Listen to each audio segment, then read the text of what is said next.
The whole thrust of treatment of dementia and other cognitive issues has changed radically in the last 5 to 7 years. And there's a new field of making a home dementia friendly. And I'm proud to introduce my friend Lauren Symmes, who is an interior designer, CAP certified, but more importantly, she is, first off, so client-centered, but she also has a very active left and right side of her brain. She was a graduate of the Naval Academy. She served for us, for which we are very grateful. She's organized, she's efficient, but she also embraces the whole person and wants to create places that are safe but beautiful. I'd like to introduce Lauren, and I hope you love her as much as I do. Oh, thank you, Marion. So I'm Lauren, and like Marion said, I'm an interior designer and a certified aging in place specialist. This is a third career for me. I was an officer in the Navy, and then I was a stay-at-home mom to my 3 kids for many, many years.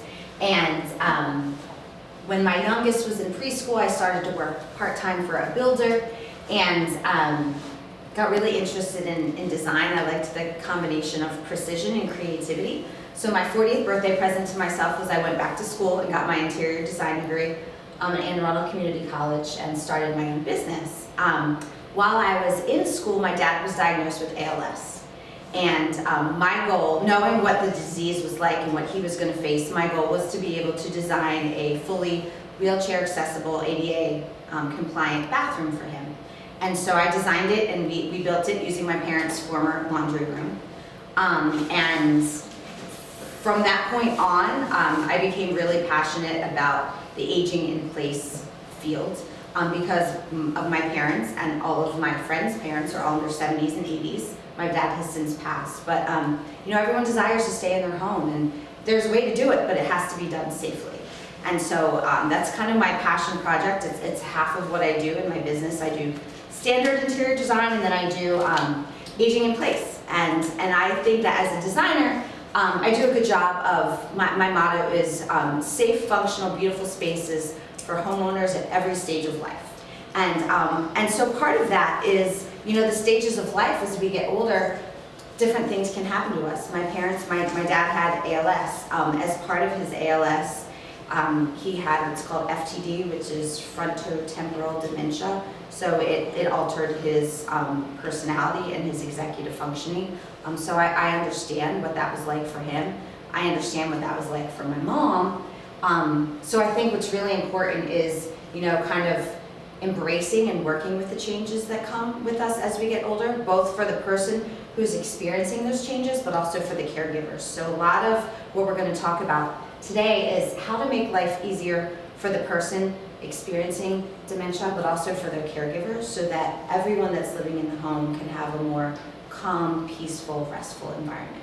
So with that said, we can go to the next slide. I did a lot of research on this topic, and the person that I really love the way she talks about dementia and how you can help a person with dementia both in the home, and then eventually even if they have to move into a care facility, an assisted living, a memory unit.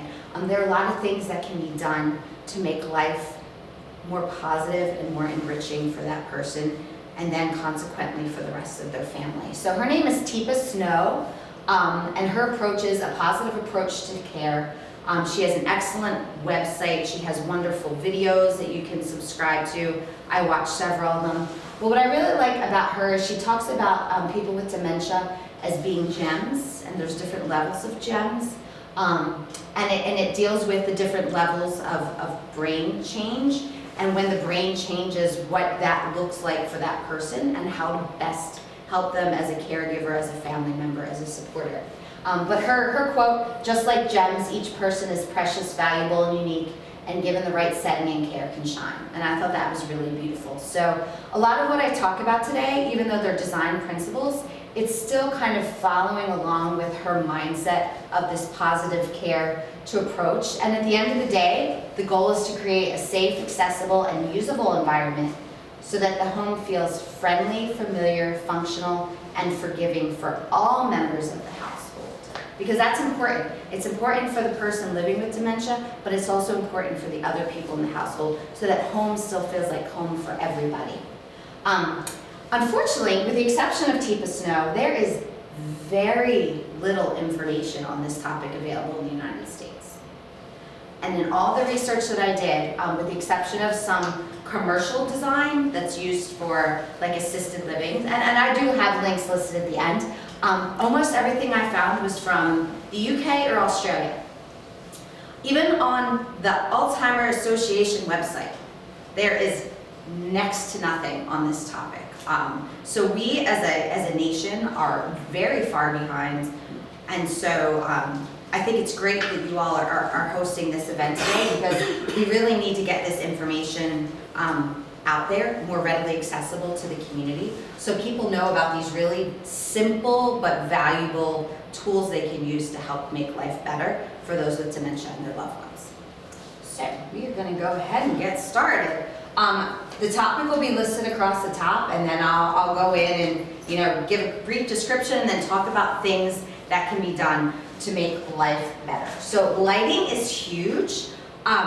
Just naturally as you age, your eyes need almost twice as much light. People with dementia even more so, because there are extreme vision changes from early onset dementia to the latter stages. So the more light you can have, the easier it is for them to navigate through their environment. It can increase safety, it can improve sleep, it can improve disruptive emotions, but most importantly, it can help them identify things that are familiar to them. So some of the things we recommend are during the day, as much natural light as possible. With that said, we don't want a strong glare on surfaces. So that natural light might need to be filtered through a set of blinds, it can be filtered through a set of shears, but we do not want to have our curtains all closed in and create this dark environment in our homes during the day. So much natural light as possible. During the evenings, or as it's getting darker during the day, I'm sure a lot of you are familiar with the term sundowning, and that can be that time during kind of twilight where a lot of times people with dementia get very upset and agitated. And researchers believe that it could be, their circadian rhythms are a bit offset, but a lot of it is that those changes in light, all of a sudden you're going from bright natural light, and maybe you haven't turned on all your lights for nighttime yet, so there's a lot of dark shadows, and that can be scary. It's the dark shadows, the dark rooms, the pockets of darkness within a room. So one of the biggest recommendations is, as twilight is approaching, as the natural light is going down, start to gradually bring up the artificial light in a space so that the transition is more gradual and that you don't get those deep shadows, those pockets of darkness throughout the home, in the spaces where that person is interacting. And then another thing is layers of light. This space would probably not be an ideal, our bright overhead fluorescent lights, not ideal. So when we talk about layers of light, we're talking about perhaps lights that are on dimmers. If you have like a large overhead light, or if you have like the can lights, the recessed lights, having those on dimmers, or maybe not having them all on, having wall sconces or wall lights, having table lamps, so that you're creating, like in this example right here, you're creating a nice natural glow, so you don't have any stark shadows, but it's not all lights. You have lights coming from the ceiling, you have lights coming from the wall, you have bedside lamps. Creating a well-lit environment that doesn't have a lot of harsh shadows is very comforting, and having those kind of levels of light exist throughout the day are also very comforting. And this just shows, this image right here, very brightly lit room, but the light is being filtered on that back wall through shears, probably the most intense light. So lighting can play a huge part in comfort levels throughout the day, as well as the ability to see what's going on around. All right, next, please. Color contrast. This is huge, and not just for dementia. I recommend this to all people who are aging in place, that you want to have different colors on your floors and on your walls and then your pieces of furniture, and by furniture I also mean things like toilets and vanities. When you can see one item distinct from everything else, it helps navigating through a space much better. It helps activities of daily living, like using a bathroom, much easier. One of the most dangerous, and this is the scenario I typically talk about, is you have a light colored wall, you have a light colored floor, you have a light colored countertop in your bathroom. So think of like a typically very bright white bathroom. You have light colored toilet. It is very difficult to distinguish what is the wall and what is the toilet for changing eyes. So you might think you're approaching the wall and you actually crash into the toilet. It is very difficult to distinguish from your white countertop and your white floor. You go to put your hand down on what you think is the countertop, and the next thing you know, you're hitting the floor and bumping your head on the countertop on the way down. So having distinctly different colors is very, very good for all aging eyes, but particularly for someone suffering from dementia. So floors, walls, furniture should all contrast in color. This picture right here, great example of, ignore the area rug, we'll get to that later. But just even the floor itself, the walls, the furniture, you can easily identify where all of those objects are within the space. And it makes the space easier to navigate. Some other tricks of the trade are the risers on stairs. Having the riser, so the vertical part, if you have wood stairs, be a different color than the tread, because that shows movement upward. It kind of guides your eye and your brain to tell you what you're supposed to do if a person is still using stairs. Another trick is using a plain white dinner plate over a colored tablecloth or placemat. It shows where the place is in space, so it makes it easier to identify the plate. And then also, because very little of the food we eat is bright white, it's easier for the person to see the food that they're eating. And light switches. Really, really important to have your light switch be a distinctly different color than the wall, that switch plate, so that it's easy for it to be found. And another thing that when it comes to color contrast, and here's where you have to be careful, particularly with flooring. Going from a lighter colored floor to a very dark colored floor can be scary, because the person with dementia might interpret it as a hole. And so you have to be very careful about, if you have dark floors in your house, you don't want to have like a light colored rug on it and then a dark colored floor around it, or contrary, a dark colored area rug on a lighter colored floor. You don't want to have like a checkered pattern, like think of the typical checker, like black and white. That can be very scary. People with dementia might refuse to walk over it because they think that they're going to fall.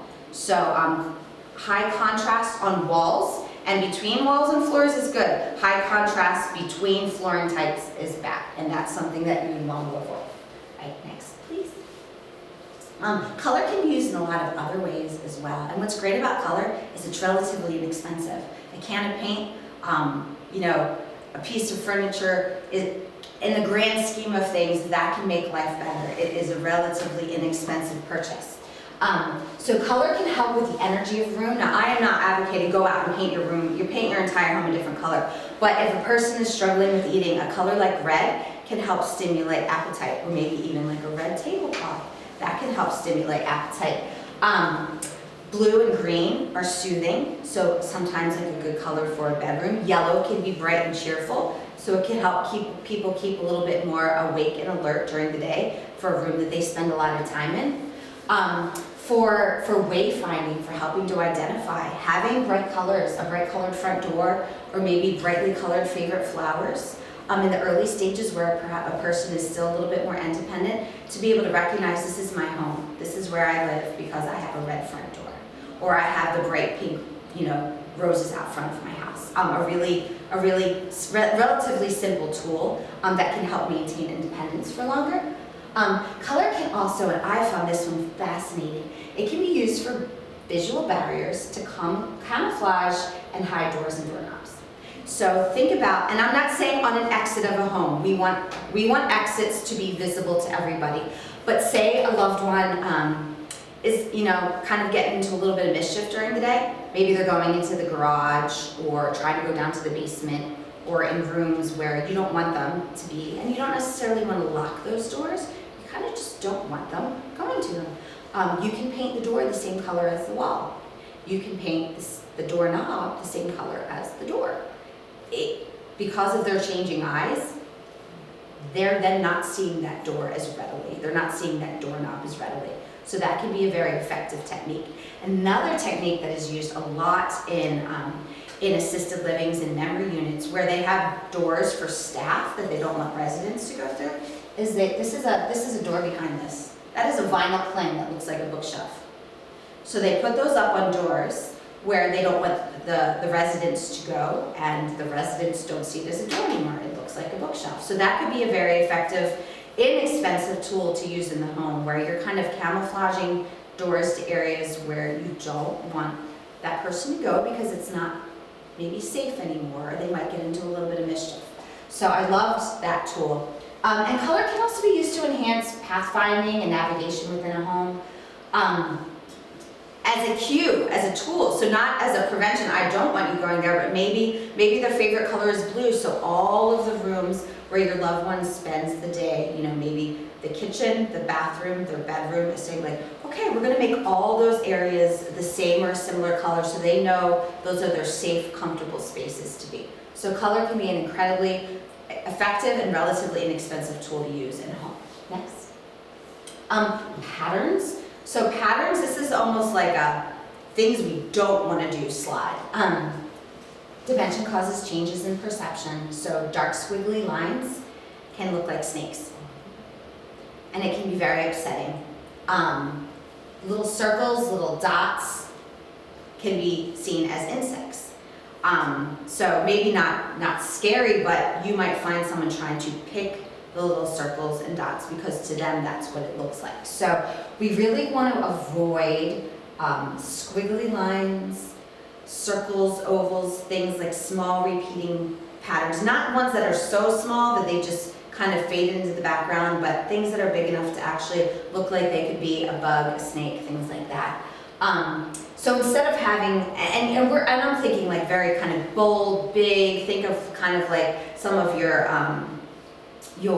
oriental carpets, things like that that have patterns that could be upsetting. So instead, we do want to look for pattern and texture because pattern and texture are very forgiving for spills and accidents, and provide visual interest. But something that's kind of, this, when you look up close, you see the pattern, but from afar, it's more just visually interesting as a distinct pattern. This sofa right here, you can see it has pattern and texture, but it's not overwhelming. So finding that low, it's called a low contrast pattern. So even if you wanted something that was like a botanical print, like leaves, you would have like a green, maybe a light green background with like a slightly darker green on top of it. It's not this bold pattern that could be shocking to the eye. So texture, low contrast pattern to help provide visual interest, but it also helps with, helping with wear. And one thing you have to be really careful of, particularly with rugs, is no stripes or wavy lines on a floor, in addition to not having a big dark rug. That can be very, very challenging for people. So a lot of care being shown on flooring and carpets and things like that. Next, please. Finishes, this kind of goes along the same line. A lot of you have probably seen maybe like a metal finish that's got speckles in it. It looks like it could be antiqued. Again, that could be very deceiving to the eye and it could give the appearance of bugs. Or I use this glass as an example. People have seen the wavy glass, the speckled glass, the rain glass. That could be a big challenge. Some people even have it on their showers. Like instead of having frosted, it'll have the wavy glass or the bamboo glass or the rain glass or the pebble glass. That could really present challenges because it can be very deceptive to the eye. And then metal finishes, something like a brushed finish as opposed to an antique finish is much easier and much more comforting to look at. And then glare is also a huge issue. So this floor right here has a nice matte finish. Some of us in our homes where we have hardwood have a very bright, shiny finish. I am not advocating to go out and buy all new hardwood floors. It's really, if you're going to make a flooring change, make sure that you're choosing a matte finish and not a glossy finish because that can be very tricky for the eyes as well. All right, next, quick drink. All right, next we're going to discuss sense of space. And I know this is a very busy slide, but I know some people are going to be looking at this afterwards on their computers, so I feel like it's important to get this information across. Better visibility can make tasks easier and more intuitive. So having a clear view to activities of daily living that the person with dementia might need to do, perhaps especially in the earlier stages where they're more independent, it's very important for them to have a clear view of where they need to go and what they need to be doing. So if they have a favorite chair where they like to sit during the day, having a view to the bathroom, or at least the hallway that leads to the bathroom, can be very, very helpful. Having a clear line of sight between a caregiver and the person living with dementia can be very, very helpful. So that way they can be in separate rooms. They don't always have to be there together, but there's a sense of safety and well-being knowing that the person with dementia can see their caregiver. So maybe that means the chair is positioned where they can see the kitchen where their caregiver or loved one is working. But those open visual sight lines, not having large pieces of furniture in the way. Excuse me. Quick drink. Not having a large piece of furniture in the way, and we're not placing furniture so that there's walls obstructing those lines of sight, can be really helpful. Also ensuring that there's plenty of open, uncluttered space. For myself, in design, it's known as negative space, that sometimes your negative space can be just as important as your positive space. So you have that beautiful painting on a wall, but that beautiful painting on the wall jumps out at you more when there's a lot of open wall space around it, as opposed to having paintings stuck up everywhere. That use of negative space can help you, zone in on what your eyes should be looking at. So the same can be true for people living with dementia. If you have uncluttered areas around places that they need to be, furniture that they need to sit at, things that you want them to look at, it helps them to focus in more on those important objects, and they're not being distracted by a lot of other things. And that goes for things on the wall, that goes for countertops, where they're walking through. Having that uncluttered, negative, free space can be very, very helpful for navigation purposes. Another one that I found fascinating was square tables. So square tables are recommended. A square table, so not everyone in the video can see, but we have a square table that's probably like a 30 by 30 right in front of us. That helps define a sense of space. There are clear edges close by to the person. They know where the table ends and begins because it's all within their grasp, their arm's reach, their line of sight.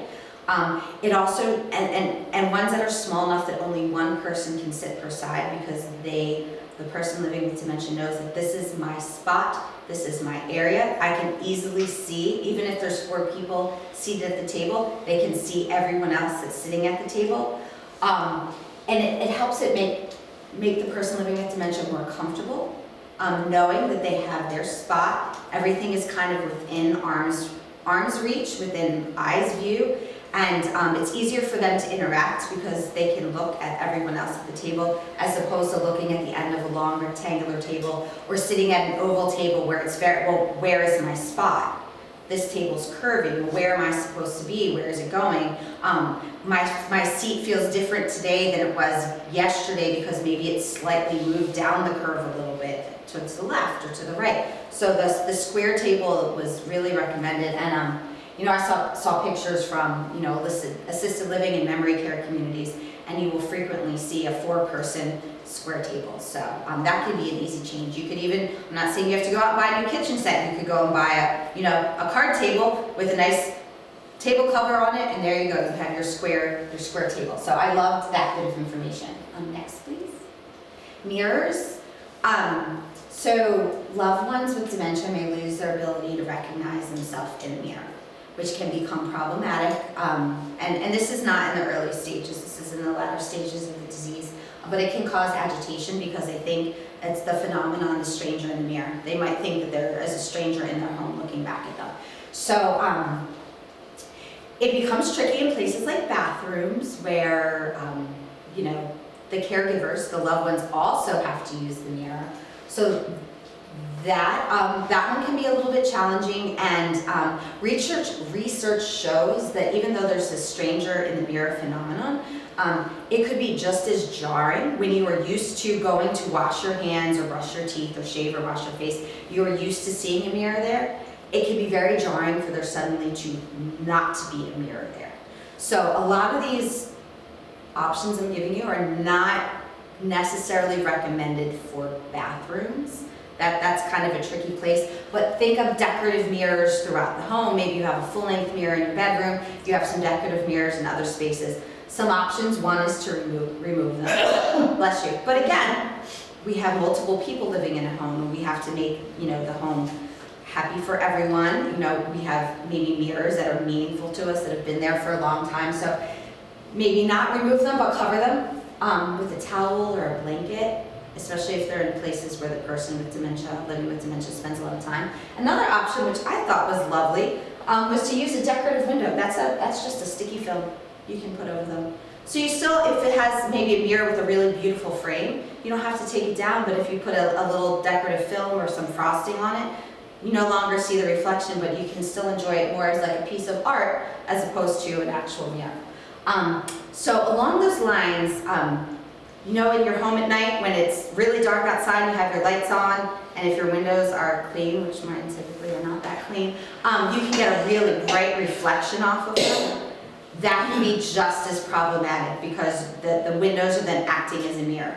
So the one recommendation is if you have windows that are highly reflective at night due to the lighting conditions in the space, to make sure you have blinds or drapes you can cover them so that you're not creating this stranger in a mirror phenomenon on windows in the home. Next, please. Furniture. There's a lot that can be done with furniture. A lot of it has to do with safety. Getting in and out, especially when in the early stages where people living with dementia are more independent, maneuvering through their home or their living space throughout the day. Chairs with arms are great for everybody, particularly as we're getting older, but really having support when standing, so that there is support, but also when sitting. Having the ability to grasp something when sitting provides a sense of comfort and safety, because that's one of the things that people living with dementia as they get into later stages struggle with. Sitting down, it's kind of like you're losing control over your body. It can create a lot of anxiety. So knowing that you have some stability and can control your descent is very, very helpful. So something with arms is great. If you have pieces of furniture, a favorite piece of furniture that doesn't have arms, that's okay, because there are amazing tools out there that can be used. This is one that happens to go underneath the cushions. There are ones that can go on the ground. A lot of amazing tools out there, so that if there's a favorite sitting spot that doesn't have chairs, or it doesn't have arms, or maybe it does have arms, but maybe it's really overstuffed and poofy and doesn't offer a lot of support, a lot of tools out there. Some other things are wipeable and high-performance fabrics are recommended for seat cushions, particularly as a loved one progresses through the latter stages of dementia where accidents are a little bit more prone to happen. You don't need to go out and buy all new furniture, okay? There's a lot of these are all slip covers. If you zoom in, they're pouring water on this. Slip covers that are washable, that are water resistant, things that are easy to just, maybe put on a cushion or two, take off and throw in the washing machine. Or because if not, a lot of people tend to think like, oh, I have to go out and buy all new vinyl furniture or wipeable furniture. If you want to go out, yes, there are amazing products out there that are vinyl, that are vegan leather, that are high performance fabrics that are meant to be water resistant and wipeable, but you don't have to go out there and buy all new things. There are a lot of products out there that can help with that transition. So those are some really good things, both for the individual living with dementia, but also for the caregiver who, is having to clean up little accidents and spills. Next, please. All right, and then next, general safety. I could go on and on and on and on for hours here. Marion could do the same. So kind of all the rules for aging in place apply to those living with dementia. Some really important thing, grab bars in bathrooms. I could go on for days talking about the importance. You definitely want to have anything that's going to help with safety and stability, because that's part of the process of dementia. It's not just memory and speech and eating, it's the ability to safely navigate through a space. So the more safeguards we can provide, the more handholds, the more feelings of safety and comfort, the safer the person living with dementia will feel, which then will help, help with their behavior and their moods as well. So feeling of safety and comfort and stability is really important. So those grab bars, safety rails on stairs, safety, a handhold, if stepping down through a door, through a threshold, all really important. Hot water heater turned down to at least 120 degrees, if not lower, because scalding for people living with dementia is a very real thing. So we want to make sure that if they get in the shower and they have it on the hottest setting and cannot figure out how to turn it down, that they are not going to get scalded while standing there. Throw rugs, I promised you I would talk about it. Throw rugs are not ideal as we get older, particularly if our gait changes, if there's a drop foot condition, if we are using mobility devices. Mobility devices and throw rugs do not mix. With that said, there are not all throw rugs are the enemy. If you have an 11 by 14 throw rug in your living room that's covering almost every bit of space and the edges are not in a walking path where it's dangerous, I am not advocating to get rid of it. If you do have rugs in the home though, they need to be tacked down with very secure, there's all sorts of products on the market. So that's just an important thing, especially people with dementia as their gait changes, you have to be really mindful of. And that also goes for mats in a bathroom. There should not be mats on the floor of a bathroom other than when the person is showering and getting out, and then afterwards it should be hung up or removed because that really can be dangerous. Another thing, light switches. So our fine motor skills will change for people with dementia. So having the rocker switches as opposed to the teeny tiny little switches. They even make ones that are paddle switches, so they're about like 3 inches wide. Much easier for them to be, touched. Things like knobs in kitchens and in bathrooms. Not having teeny tiny little knobs. More of like the U-shaped ones. They're much easier to grasp with the entire hand. Little changes like that can be a huge help. And that's for anyone aging in place. Other general safety items, hide or lock up all household cleaners and chemicals. That's really important. We don't need to have people mixing bleach and ammonia. That can be a huge danger. So we want to keep those sorts of products, things that they could potentially spray in their eyes or on their skin. Also really important that those are tucked away. Control access to medications. All sorts of products available. This is just a neat little box that can be left out because it's out of sight, out of mind can be a huge thing when it comes to managing medication. So you don't necessarily want to have everything tucked away in a medicine cabinet, but having a box with a lock where it's right out on the counter, it's easy to get to, is helpful for the caregiver. If you do have medicine cabinets, there are magnetic locks that can be installed, just like you would when you're baby proofing. There's similar products for cabinetry where you can use a magnetic lock so that the caregiver has a magnet that can be used to unlock the cabinet. Medicine cabinets in a kitchen, cabinets in a bathroom. Appliance controls. So these are just simple little controls that can be put on the front of, if you have the knob style on a range. There are kill switches that can be put on microwaves, on ranges, on wall ovens, where the switch is located in a different place where you actually have to turn it on. So if you go, the person with dementia goes up to try and use the range, it's not going to work unless that switch is activated. So a lot of, and this is one good thing that, the general market is seeing the need for these. So the availability to these products and how good they're becoming, there's not competition in the market, so people are actively trying to provide better and better options. There is a lot out there to help with these sorts of issues when it comes to accessing appliances. Monitoring and alarm systems, that is also another huge growing industry. All sorts of things, from monitors on doors to pads underneath the favorite chair so that You can detect when someone is sitting, when they go to stand.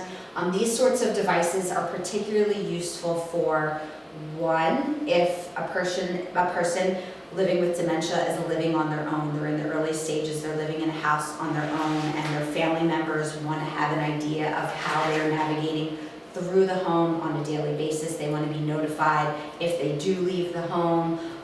They want to get notifications if suddenly getting up to go to the bathroom once during the night becomes 3 or 4 times. It could be sign of a urinary tract infection. There's alarms where if there's water that spills on the floor, so like a bathtub is overflowing. Lots of great tools. So that could be very useful for those who are still living with dementia but living alone. They can also be useful for if the caregiver is still working outside the home or is out running errands, is leaving the home for several hours at a time, knowing that their loved one is safe. So there are companies that have huge, wide offerings. They can do setups, virtual setups for family members living across the country. So just know that there are a lot of tools available when it comes to alarms and monitoring. And it's not a, hey, we want to feel like the person living with dementia is living in a prison. It's to help know that they're safe and to know when you need to intercede and maybe change things or change the living situation. Next. Then we have general organization. These are really, really easy tricks that we can use to make day-to-day life and activities of daily living easier for those living with dementia. One is to store commonly used items in easy-to-access places. So maybe that means everything that a person living with dementia uses on a daily basis, their favorite mugs, forks, spoons, cups, what have you, that they use in the kitchen, is all kept on the lowest shelf of one cabinet. It might mean that it's just kept in a nice little area on the countertop. If they're still, person living with dementia, still very active when it comes to cooking and things in the kitchen, maybe having a glass front cabinet so that they can see what is in the cabinets. Some people just remove the doors of the cabinet so that it's kind of open shelving, but it's somewhat protected. But making things visible and easy to find helps with feeling of independence. So it's a great tool, and it helps the person living with dementia feel like they're in control of their own lives for longer. Other things are little labels, symbols for cabinet doors and drawers. These are just little ones. These are on Amazon. It just fits right over the top of the cabinet. You'll see them sometimes in hotels. When they have the little breakfast areas, it'll be labeled so that you know where you can find the mugs and the bowls. But very, very simple. You don't need to put up stickers. This looks kind of elegant. It looks nice, fancy, so that you don't have this institutional look going on in your home. But there's lots of products out there for helping to label things. You can label drawers and doors in your kitchen, in bathrooms, maybe in a desk, so that the loved one knows where to find things. What else? A designated area for mail, for car keys, for glasses, maybe for the dog's leash. So that way you know that's where things are always put. It helps to establish routine. It helps to make it easier to find things that are easy to misplace. TV remote, that's a big one. Always putting it back in the same place. If the person living with dementia has a favorite chair, they make those great little pockets that go over the arm of the chair. The remote control can be tucked right back in there. But always knowing where that is, easy to find, that helps reduce anxiety and agitation. And then also there's a lot of gadgets out there. This is it's just a nice little jar opener. It's a little tool, much easier to grasp than trying to open the jar. It fits right up in the jar. You give it a little twist, the jar opens. Really fantastic tools out there for, and that just goes not even for dementia, but people with arthritis. There's really amazing tools. There is dinnerware, spoons, bowls, dishes, cups, forks, knives that are designed for people with dementia, Parkinson's, things like that. I saw them in CVS. That's how readily available some of these products are becoming. So a lot of tools out there to just help activities of daily living and organization. Next, please.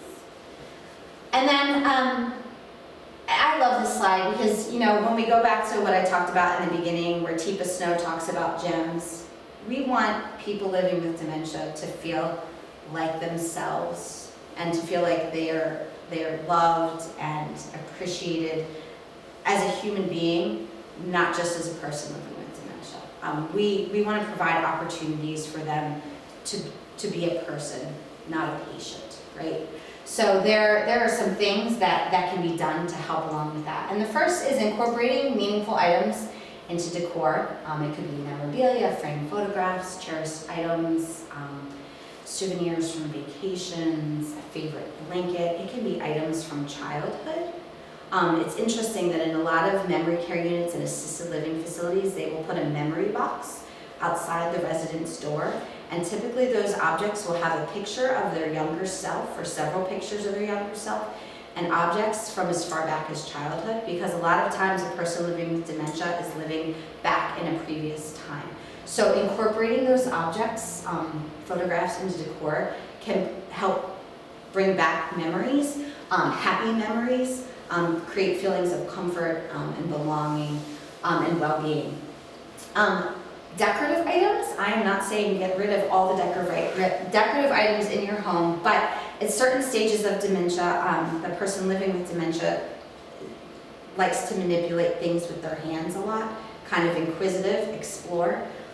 We don't necessarily want to explore breakable objects, so having items of interest that are metal without sharp edges or wood are really great. A lot of times you'll go into like a home store, you'll see those wooden like beads that are either strong or just like wooden objects that you would put in a bowl. They look beautiful. There's visual interest, but they're very forgiving to manipulate and to have. So items like that can be looked at, that have visual interest and beauty, but that are safe for manipulation are always preferable to breakable items.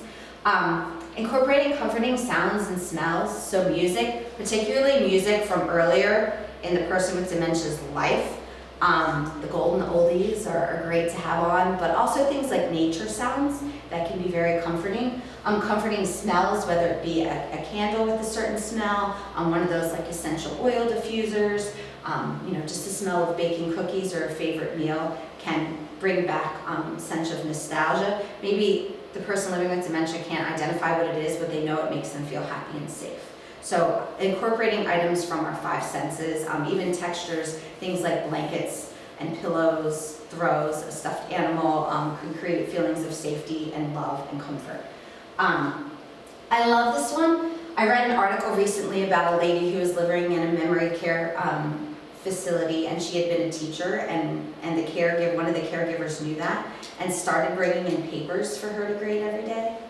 And they said that the change was remarkable because it gave the woman living with dementia a sense of purpose, and it brought back her memories of when she had this job. So creating workstations related to past hobbies or occupations are an amazing tool in making the person feel like they have something that they have to go to every day.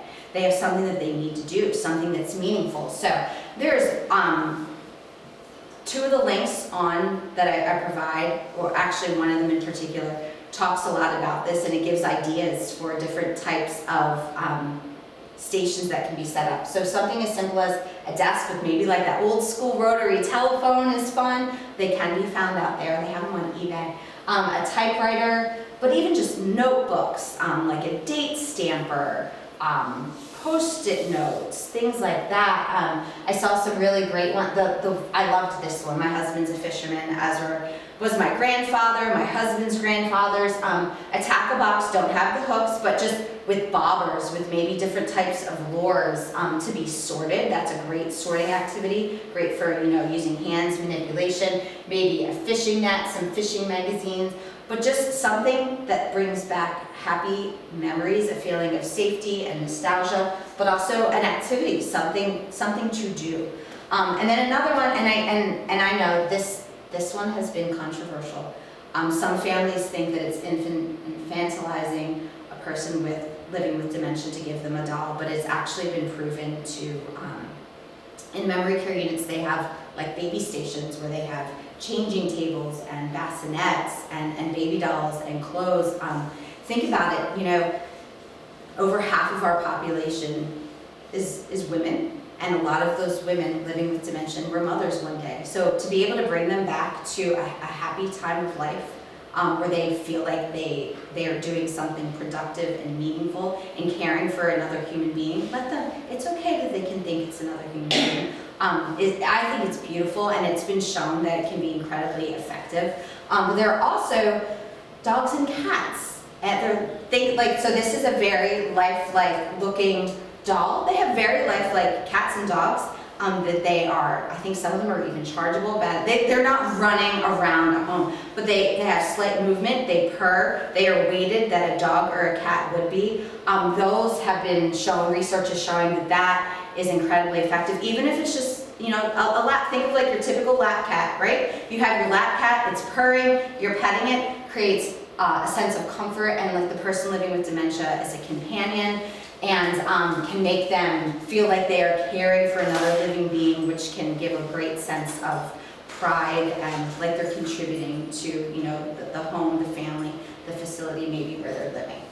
So these are all the references. Tifa Snow, cannot recommend enough. I was so impressed by her approach, and she just has a tremendous amount of information on her website. She's been in the business for 40 years. She does, she goes around the country basically doing lectures and training sessions. The shop, The Simple Home, that is where there was the ideas. There's a great blog with ideas for some of these enrichment stations, including the baby doll station. Dementia by Day, that's tailored toward, it's a company that does a lot of commercial design, but they do have a lot of information on there. So it's just a matter of kind of modifying what is being offered commercially, but applying it to the home. This Shive, this is, again, they do design for large facilities, but I thought their information was fantastic. A lot of that stuff about pattern and light and things like that I found from that site. And then again, the Wesley Life, that again is for, it's more geared towards the larger facilities, but the information was incredibly useful. So that's all I have for the presentation, and now I'd be happy to answer any questions you all may have.